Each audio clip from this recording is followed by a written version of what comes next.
Erev Tov, I'm Stephen Ben-Nun, and you are watching Israeli News Live.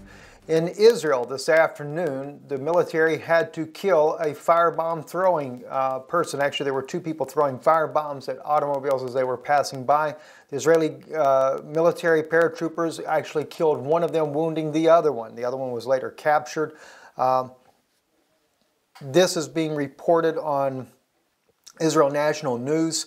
The head of the Sumerian Regional Council, Gershon Misika, said Saturday evening, "I wish to congratulate the soldiers who reacted properly vis-a-vis the terrorists this evening. Unfortunately, we already know that the terrible results the rock and firebomb terror can have. Therefore, we must strengthen our soldiers who face the enemy daily, and we saw this evening.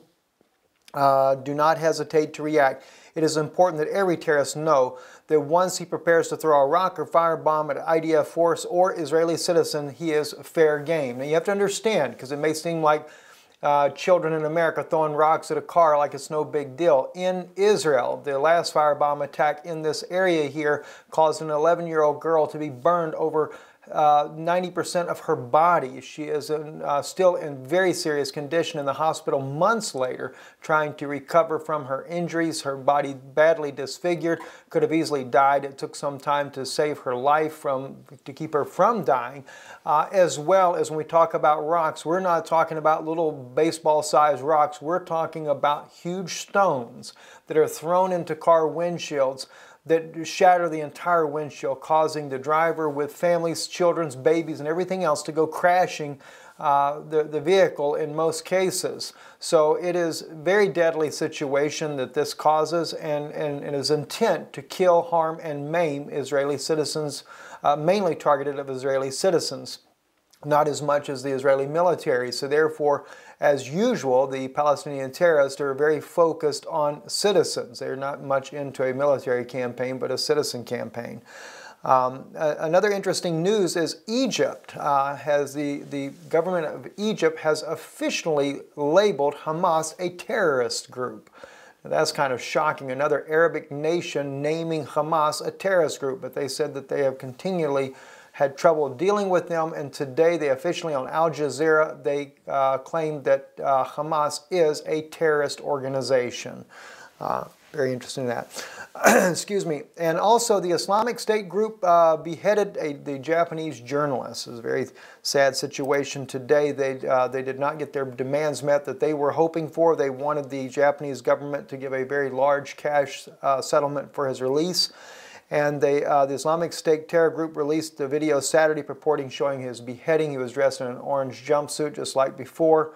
It's pretty obvious that that's what it is. I know a lot of people say alleged because you can't say for sure as far as as far as identifying him personally, maybe DNA or whatever the case is. But in it, Gatto is seen kneeling, dressed in his orange outfit, and as masked man standing beside him with a knife, blames the Japanese government for his slaughter. As in most previous ISIS execution videos, it ends with still photo of the body with the head resting on its back. The executioner appears to be the man known as Jihad John, speaking with a Southern English accent, addressing the Japanese government. "You," this is what he says, quote, "you, like your foolish allies and satanic coalition, have yet to understand that we, by Allah's grace, are an Islamic caliphate with authority and power, an entire army thirsty for your blood," he said. He also went on to warn the Prime Minister of Shinzo Abe of Japan that they will look for any Japanese people whatsoever that they can find, and they will also suffer the same fate as Gatto did here in this beheading as well. Very sad, and our heartfelt prayers go out to his family as well that have lost their loved one. He is a journalist, and sad that he was murdered as a journalist as well. Pope Francis has been nominated for the Nobel Peace Prize for 2015. It's kind of interesting that this came out today. Calgary AB it was on the on award there. Article says award the 2015 Nobel Peace Prize to Pope Francis for brokering the landmark deal between the United States and Cuba. Now, we had reported, those that follow here for some time, we reported earlier, oh gosh, I don't know, months ago, that I believe that he would get the nomination for the Nobel Peace Prize, and I believe he'll actually win it. If he doesn't win it, it'll probably be an inside thing that he doesn't want that particular what would you call it, notoriety perhaps. Maybe he wants someone else to win it. But nonetheless, I believe that he would get it because he clearly is, Daniel chapter 11, that prince that shall come, the one that comes in with flatteries, the one that comes in saying peace, peace, when there is no peace.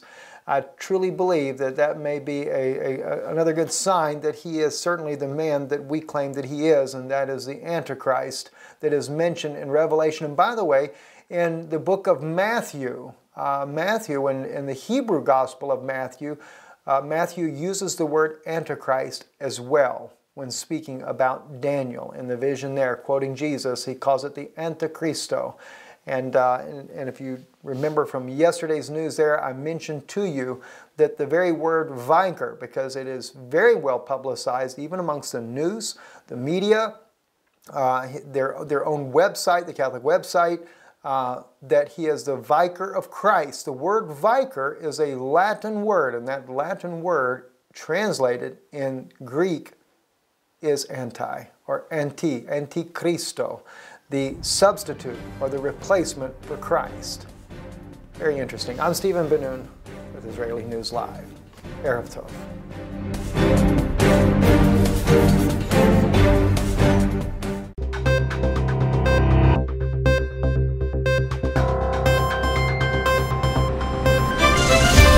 In his historical visit to Israel, Pope Francis has expressed a strong support for the left-wing politicians on both Israel and Palestine.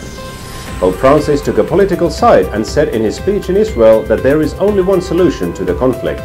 That is to divide the country by races, one state to the Jewish and another state to the Palestinians. While his visit created a lot of excitement among his supporters, it left a bitter taste and question mark on the other side of the political spectrum in both Palestine and Israel.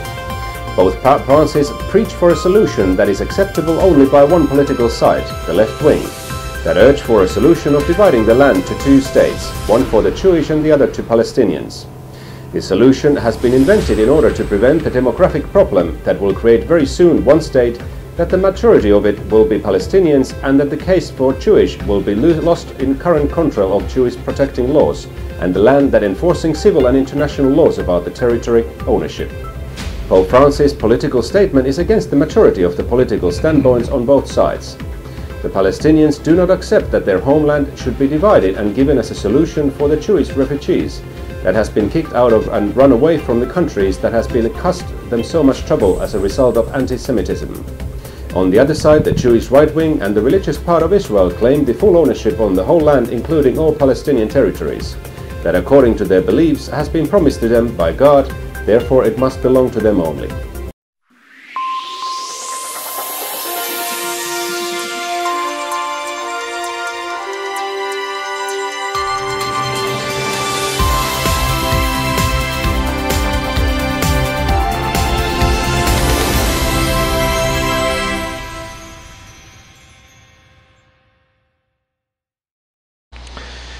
A good friend of the ministry actually contacted me earlier today and let me know about this issue, and this is, I believe, the most significant news story in the history of America.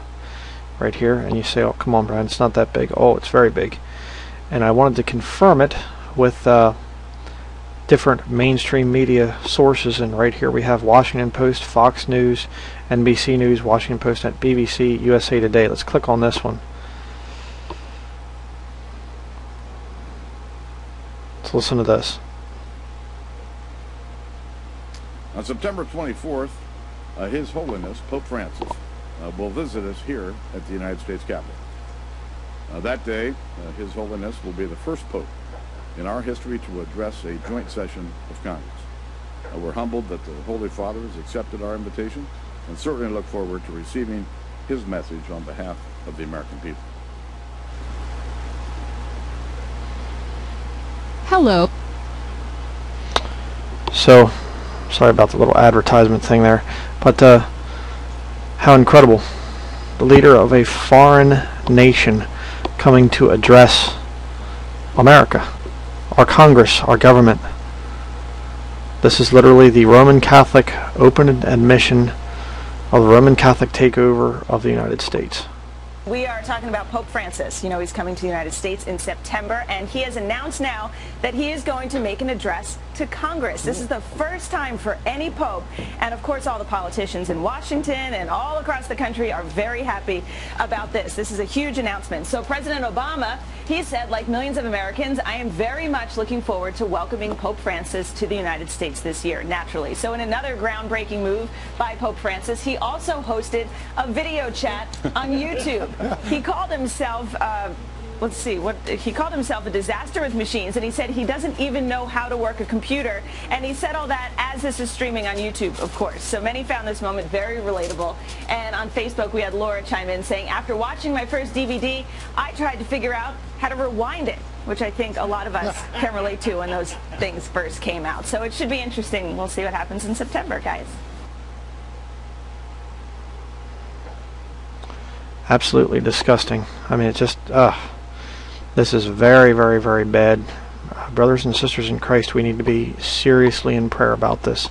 We need to work harder than ever at witnessing to the lost and exposing Roman Catholicism as the political religious system that it is. This is very, very, very bad. And he is an open Jesuit. Very, very bad news.